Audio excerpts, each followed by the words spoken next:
Pernah nggak kamu ngerasa ada makanan yang rasanya bukan cuma manis, tapi juga emosional?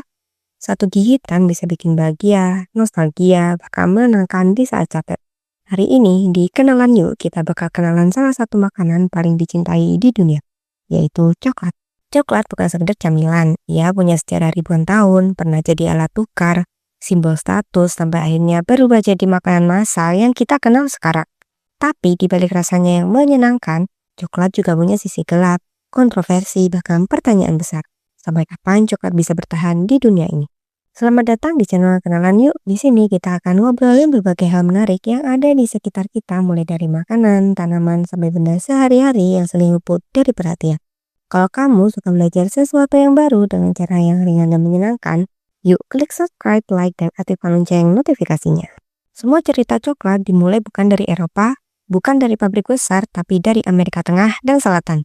Sekitar 3.500 tahun lalu, bangsa Olmec, lalu disusul Maya, dan Aztec sudah mengenal biji kakao. Menariknya, coklat saat itu tidak dimakan, tapi diminum. Mereka mengolah biji kakao menjadi minuman pahit bernama sokolat. Rasanya jauh dari coklat manis yang kita kenal sekarang. Tidak ada gula, tidak ada susu. Yang ada justru rasa pahit, asam, dan pedas karena dicampur cabai dan rempah. Bagi bangsa Aztec, kakao sangat berharga sampai bijinya digunakan sebagai mata uang. Catatan sejarah menyebutkan sekitar 100 biji kakao bisa ditukar dengan seekor ayam. Coklat saat itu bukan makanan semua orang.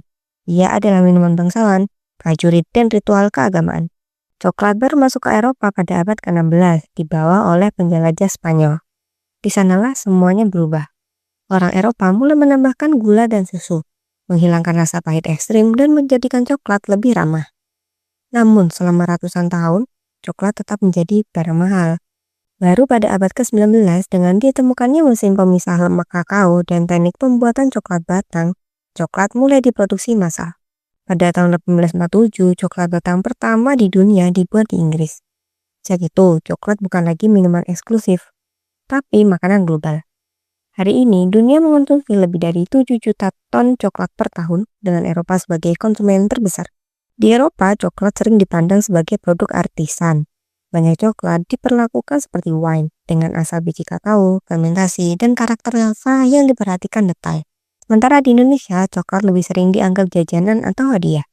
Padahal Indonesia adalah salah satu produsen kakao terbesar di dunia, berada di peringkat 3 hingga 5 global, tergantung tahun produksi. Ironisnya, kita menghasilkan kakao, tapi belum sepenuhnya menikmati coklat berkualitas tinggi buatan sendiri. Coklat tidak hanya hadir sebagai camilan, ia menjadi bahan utama dalam berbagai masakan. Di Eropa, coklat sering diolah menjadi cake, mousse, dan praline. Di Amerika Latin, kakao bahkan digunakan dalam saus gurih seperti mole yang dipadukan dengan daging. Minuman coklat panas sendiri memiliki sejarah panjang, dari minuman ritual hingga comfort drink modern. Bahkan di beberapa negara, coklat dipadukan dengan cabai atau garam laut untuk menciptakan rasa kontras yang menarik. Keunikan coklat terletak pada sifat fisiknya. Coklat meleleh pada suhu sekitar 34–36 derajat Celcius, hampir sama dengan suhu tubuh manusia. Itulah sebabnya coklat meleleh di mulut, bukan di tangan, dan memberikan sensasi yang sangat khas. Selain itu, coklat adalah salah satu bahan makanan paling fleksibel di dunia. Ia bisa pahit, manis, cair, padat, lembut, atau renyah. Hampir tidak ada bahan lain yang bisa berubah karakter sebanyak coklat.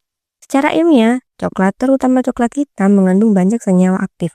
Dalam 100 gram coklat 70% terdapat sekitar 600 kalori, tetapi juga kaya akan flavonoid, antioksidan yang sama seperti pada teh hijau dan anggur merah.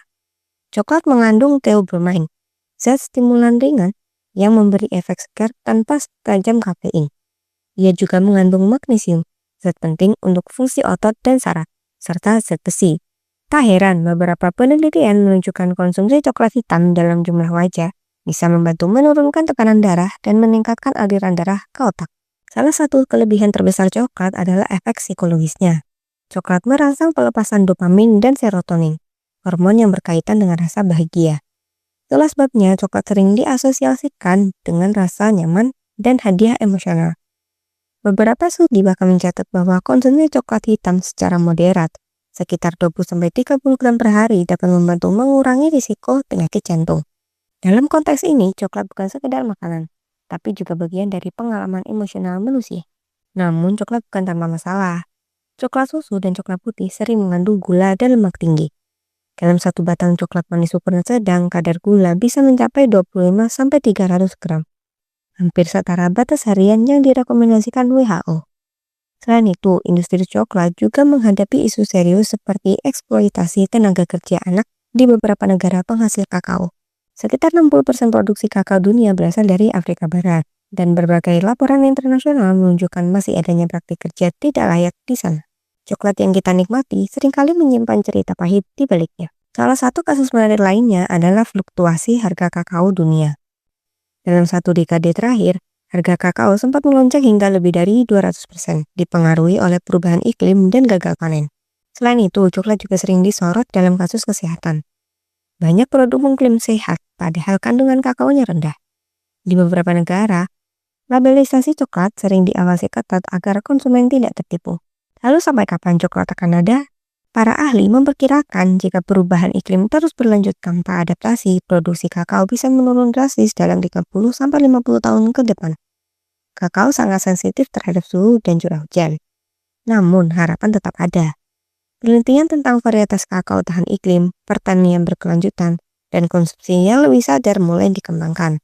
Masa depan coklat tidak hanya soal rasa, tapi juga tanggung jawab. Coklat adalah contoh bagaimana satu makanan bisa menyimpan sejarah, budaya, ilmu pengetahuan, dan emosi manusia dalam satu bentuk sederhana. Ia pernah jadi alat tukar, simbol cinta, sekaligus produk industri besar. Saat kita makan makanan coklat, sebenarnya kita sedang menggigit potongan sejarah yang sangat panjang. Dan mungkin setelah ini, kita akan lebih sadar bahwa coklat bukan hanya soal manis, tapi juga cerita. Kalau menurut kalian, selain coklat, hal sederhana apa yang sering bikin penasaran tapi jangan dibahas? Tulis di kolom komentar ya, siapa tahu bisa kita angkat di pembahasan berikutnya. Kalau ada hal-hal yang perlu ditambahkan, silahkan tulis juga di komentar. Maaf kalau ada kesalahan dalam penyampaian, karena channel ini juga masih terus belajar bareng kalian. Jangan lupa like, share, dan subscribe channel yuk untuk konten seru dan edukatif lainnya. Sampai jumpa di video selanjutnya.